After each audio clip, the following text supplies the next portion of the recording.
Good evening, everybody. I like to describe myself as a tech entrepreneur, a woman, a mother, a wife, a daughter-in-law, etc., etc. So I have like so many roles to play.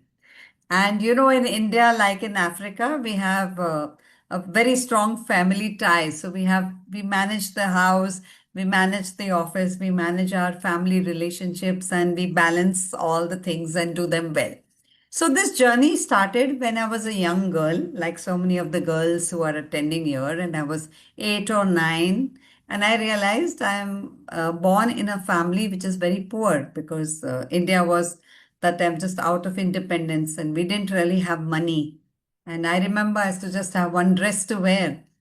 And I realized that the only way to succeed is to educate myself, like the only way to do something good of myself was to study. And then I studied and I did well and I started the tech company and the rest is history because I was very clear that I wanted to balance both the worlds. I wanted to balance my career because that was important for me. Money was important because, as I said, I came from a poor family and every single dollar meant a lot for me. So that's where I decided I will do something of my life. And that's how I became an entrepreneur.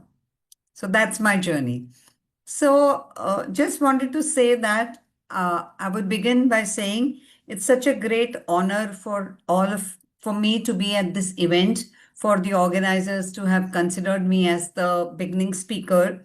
And it's an honor to share space with so many bright, ambitious young women, particularly secondary school girls who are here today. You are the leaders, the innovators, and the change makers of tomorrow. See, I'm 60. You are the people who are going to define the world tomorrow. So it's so important for all of us to build you all to be responsible citizens of the world. Our topic today is very close to my heart. Technology on education specifically used to be the domain of few people. People would spend lots of money, go to US, go here, go there, go to all the big universities and learn. And it would be so difficult to get in. And there would be such a big divide between countries who had it and between countries who didn't have it. And all that is gone. Today, technology is available and accessible to everybody. It has become a great leveler. Whether you're rich, whether you're poor, whether you're in New York, whether you're in Nairobi, whether you're anywhere else, you have the same access to technology. So it's a great leveler. And if you are in a small town in rural Africa, you just need a simple smartphone and an internet connection, and that can open doors to opportunities that were unimaginable for us a decade ago. It no longer matters where you were born, who you were born, which caste you were born, which gender you were born. It doesn't matter. You are on equal foot with everybody else. I speak here not only as a business leader, because I've run a business for 33 years, but also as a lifelong learner. So every day I ask myself, what more can I learn today which can make the world a better place? At my company, Pragati Software, we train corporates on technology subjects, and therefore we are quite experienced in knowing how technology can sometimes be overwhelming. It can be very scary. Like you don't know something. So many times you buy a new phone and you really don't know how to use it. So sometimes it's very scary, and it's more scary for women because we are kind of taught that all these technical things only guys can understand. Women can be good teachers, women can be good nurses, women can be good homemakers, but women don't understand finance, women don't understand technical, women don't understand sciences. Have you ever faced this bias? Oh, I faced it so many times. And in my case, I look like this very simple person. So the bias is even higher because I am in technology and people expect me to be looking a very different way. So, what I'm trying to say is that when you think of technology, it is not something to be scared of. It is not something to be consumed passively. Okay? It is something where you can use to create, to solve problems, to generate income, to grow personally and professionally. So, the beauty of all the tech careers is the flexibility, the remote work, the freelancing possibilities, and the possibility of being a digital entrepreneur. These are not abstract concepts, they are today a reality. You can actually achieve these paths by walking on them. So it is absolutely possible to be having a thriving tech career and a fulfilling family life. I have seen it, I have lived it, and I've mentored women to do it every single day. So now the first thing is, why is tech so good? Why do you think it's such a good thing? Is because tech careers provide flexibility. Okay. When I say flexibility, you know what I mean? So typically before it was like if you had a job, it would be something like 9 to 5. You would take a bus, you would reach the office, you would sit in one seat, you would work, and then you would come back at the end of the day. And that was your regular routine if you had a job. Now, what happens with technology is it changes everything. It allows you to design your work around your personal life rather than other way around. Let me repeat. Technology gives you flexibility. It allows you to design your work life around your personal life, not the other way around. So for many women who are going to be get married, they're going to have family responsibilities, they will have parents who are old, they will have children who are young. They don't need not have to compromise on the career because we have something called as remote work. So whether you're a software developer, a digital marketer, or a designer or a data analyst, you could contribute to global projects entirely worldwide online.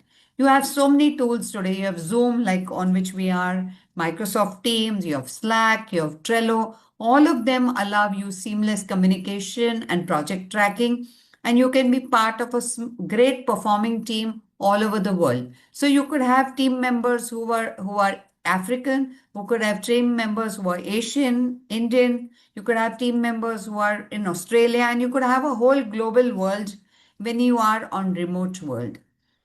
Beyond remote employment, suppose you don't want a full remote employment because that still means couple of hours which you have to put, then there is always the option of freelancing. Freelancing means building your own business one project at a time.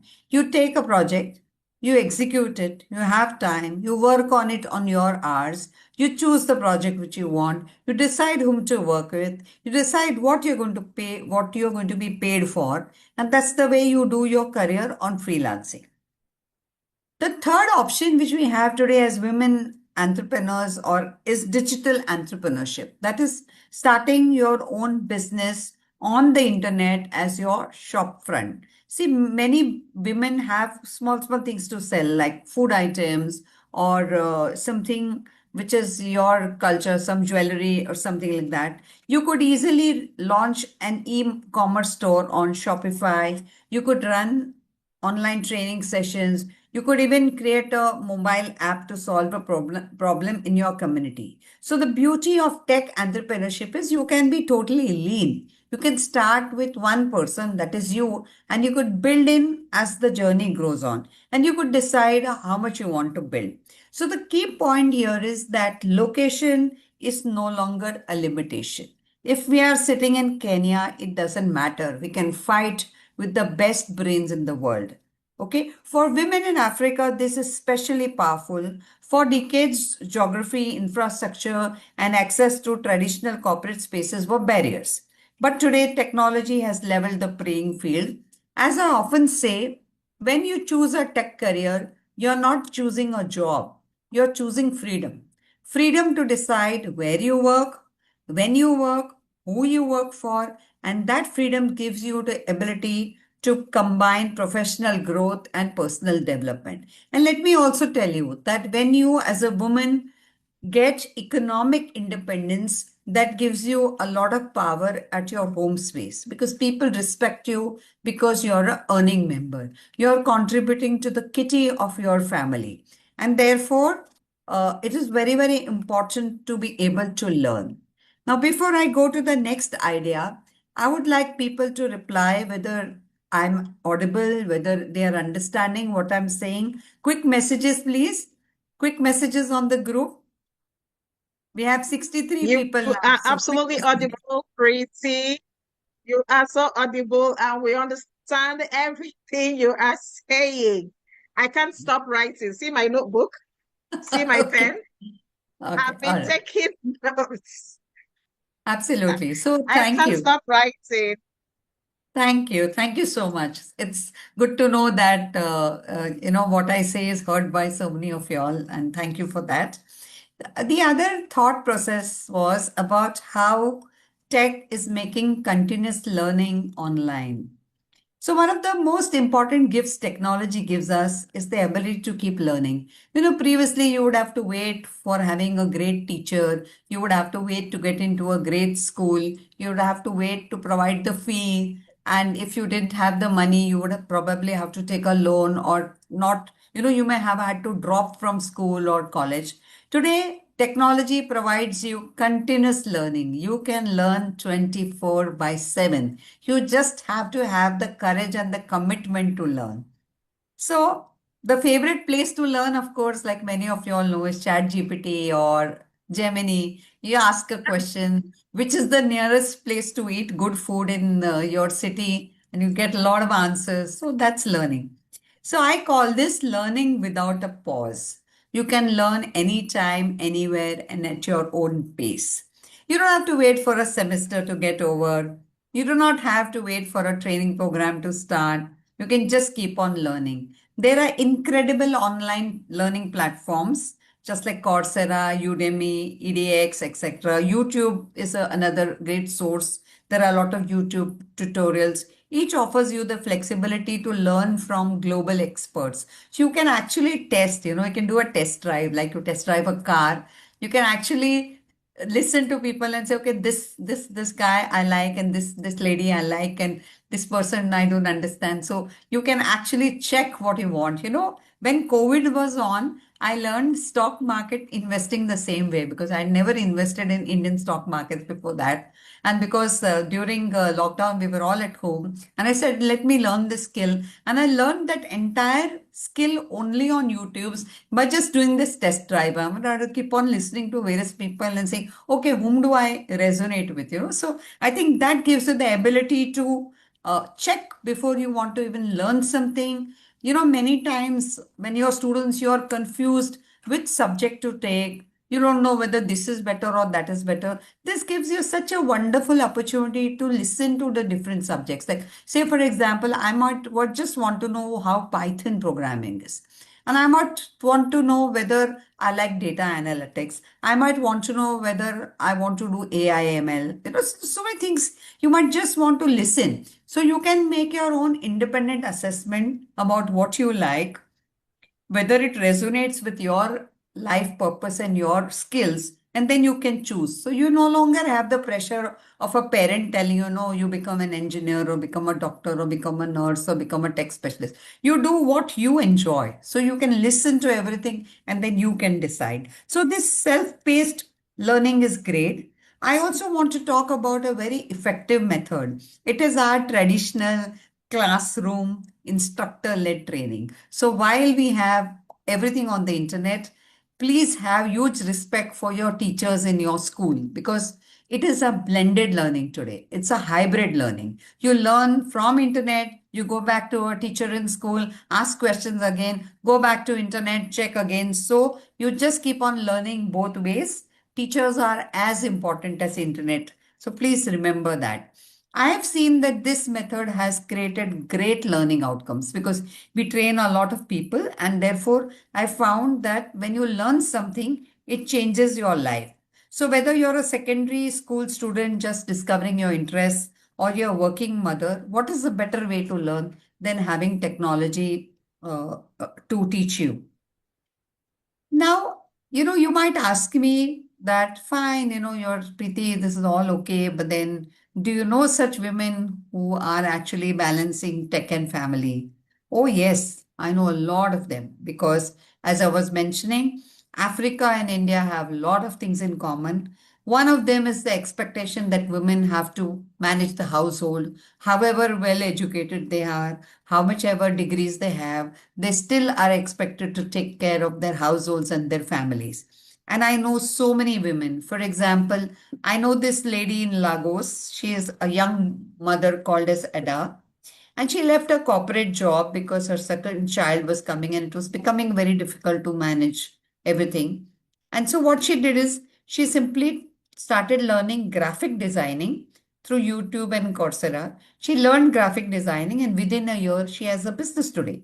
So, she works when the child sleeps. So, she is very happy to make her work in Canva and share it with her customers. Then there's another lady I connected with. She's Fatima from Nairobi. She works on cloud computing for an international company, but her office is her kitchen table.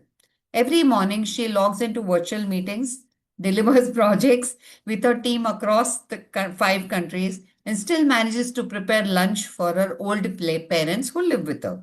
And when I spoke to her, she told me, I'm in the room when my family needs me, but I'm also in the room when my teammates need me. So this is possible only because of technology making location irrelevant. So this lady Fatima is able to handle her parents. She's able to keep her interest in having a career alive, and she's balancing everything.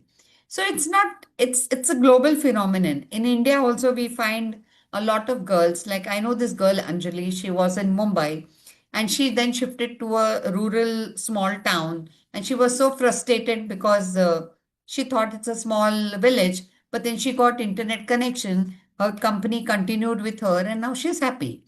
So these stories are proof of something I deeply believe in, that is technology is a great leveler. It can make you on equal ground with anybody else. It is no longer an exclusive domain of the elite. It is no longer an exclusive domain of any country. It is no longer a domain, exclusive domain of anybody who's in a big city. You could be anywhere. And for young girls in secondary school like you, this is a game changer. It means you do not have to compromise between your career dreams and your personal commitments. You can simply design a career that fits your time and your life, not the other way around. So, then how do you achieve it? You're going to ask me, Preeti, how is this possible? So, the key is to start early. See, you are also lucky. You can start now, you can build your skills, you can understand the tools, you can embrace continuous learning, because the women who succeed in this new world are not only women who are going to be tech users, but they are going to be women who are going to be tech creators, tech leaders, and tech educators. And remember, you're not alone in this journey. You have all of us here, communities, mentors, training providers like Pragati, like Blueberry. All of us are there, global resources to help you build a career that works for you. So now, with that, I go to another very important topic. That is about how, as a parent, you should have tech savvy parenting. How do you teach your child technology, raising them to be future ready? And to me, what is very important, that both India and Africa have some of the world's oldest and richest cultural heritages. Now, these are not just histories in textbooks, they are living traditions, languages, art, music, philosophies, festivals that celebrate nature and community, music, dance, etc. We should be proud of our heritage. You know, it's our identity, it's our grounding, it's our gift to the world. And yet, I see this as a real danger, because if our children spend too much time on the free time scrolling on the phone, consuming global content, they may have no connection to their roots, because they may just see somebody eating a hamburger all the time and they think that's the only thing, and they will probably forget the most, traditional African food which you all make so lovingly. So technology is powerful, but without guidance it can dilute our connection to tradition. So I would like to make sure that all us as parents and all of us as consumers of technology, we should learn from technology, but we should not lose our cultural compass. Children need to understand that technology is a tool, it's not a master. It is, they should just use it to learn, create, and to solve problems, not to consume it endlessly, just keep on watching. I think that will not help. So we have to show our children that we must set boundaries. We should have device-free meals, tech off times before bed, regular offline hobbies like sports, etc., meeting friends. So we should encourage children to use digital skills in a culturally meaningful way. Let them learn coding, but also guide them to build an app that promote local languages. Otherwise, we'll forget our languages, we'll only speak English. Let them enjoy photography, but teach them to document cultural festivals. Let them explore AI, but show them how to use it to archive oral traditions. Our role as guardians of heritage. I believe very, very strongly that we have to protect our heritage and also become global and remain traditional. If anybody has seen the HSBC ad, it is global and be local. Both the things. So for me, somehow it has to be a blend that we do not lose our roots in the face of mindless technology. So we have to tread very, very carefully on this. Now, I would like to end by saying that the common thread between a girl in Lagos or a girl in Rajasthan, India, is small steps we can take every day. We can just keep on doing every day small things to lead to big changes. The technology which provides us flexibility, so learning and working can be in daily life. Whether we are a family or an online community or a global training partner, support systems matter. So keep your support system intact. Don't lose it. Don't become a loner. Keep that support system intact and also work with technology. So these are all everyday people with everyday responsibilities like you and me. And all of us should urge to take that first step to make technology as a great leveler and to learn and become great entrepreneurs, great professionals, and also work on our families. Thank you very much. I hope I'm in time. A round of applause for Preeti. Please, everybody, please, if you appreciate what has happened here this evening, morning, night, afternoon, wherever you're joining us from, please, could you just acknowledge with your favorite emoji? I have been writing and writing and writing. In fact, Preeti, you actually answered all my questions up front. So I think I might just allow the participants to ask their question. But very quickly, some of the things that I took out from what you said that technology is an enabler, it's an equalizer, and it's not something to be scared of. It's something that we can use to solve problems, generate income for women can use to generate income. It affords the flexibility that helps a woman to design her life around her personal life and not the other way around. This is really profound, honestly. And you went ahead to mention, how women can use technology for freelancing, remote work, digital entrepreneurship, and some of the platforms they can actually use for digital entrepreneurship, like Shopify, And then you said that when a woman chooses a tech career, she is not just choosing a job, but that she is choosing freedom. This is a quotable quote by Preeti Sharma. And then you also said that the respect that comes from knowing that you're providing for the family, you are bringing home the bacon, through tech. And you mentioned that continuous learning is possible through tech. I mean, one can learn 24/7. You don't need to go to the university. You need to wait for the semester to begin, and you just don't wait for anybody. You could just learn and learn on the go. You also mentioned how you were able to get acquainted with the stock exchange by just going online to learn about how to invest in the stock exchange. And for the lady, I think the lady in Uganda or where that said, when my family needs me, I'm there. When my team members need me, I am there too, because she works from home. So, she's just making the most of the two worlds. And then you mentioned that for women or for girls to take advantage of the opportunities in tech, what they need is to keep improving their skills, continuous learning. And that we are not alone in this. We have platforms like this that could help hold your hand, help you to chart the course. And but again, you admonished that we must use technology with guidance. Young people need to use technology with guidance, in fact, this one caught me. You said we mustn't lose our cultural roots and that we don't have to lose our roots in the face of mindless technology. Thank you so much, Preeti. That was so much. I mean, I can't even begin to mention all the things I took away. I told you I'm a very good student. Please, if you have any question, this is the time for you to ask your questions. I'm not going to ask Preeti any question because she actually took my questions up front. If you have any question, please drop in the chat section. Also, feel free to unmute your mic and ask your question, but please type in the chat section so we'll make it very quick, okay? Thank you so much, Preeti. Please stay online. In the next 1 minute, if you don't get any question, we are going to send those questions directly to you via the chat section. So just hang around for like 10 more minutes, Preeti. I know it is late in India. What time is it in India right now? So it's 11:17. It's almost midnight. Just give us 10 more minutes, Preeti. Okay? Thank you so much, Preeti. Thank you. We are so grateful. Thank you. Thank you and thank you. Thank you so much. Somebody asked, how can we do creative things with tech? How can we do creative things with tech?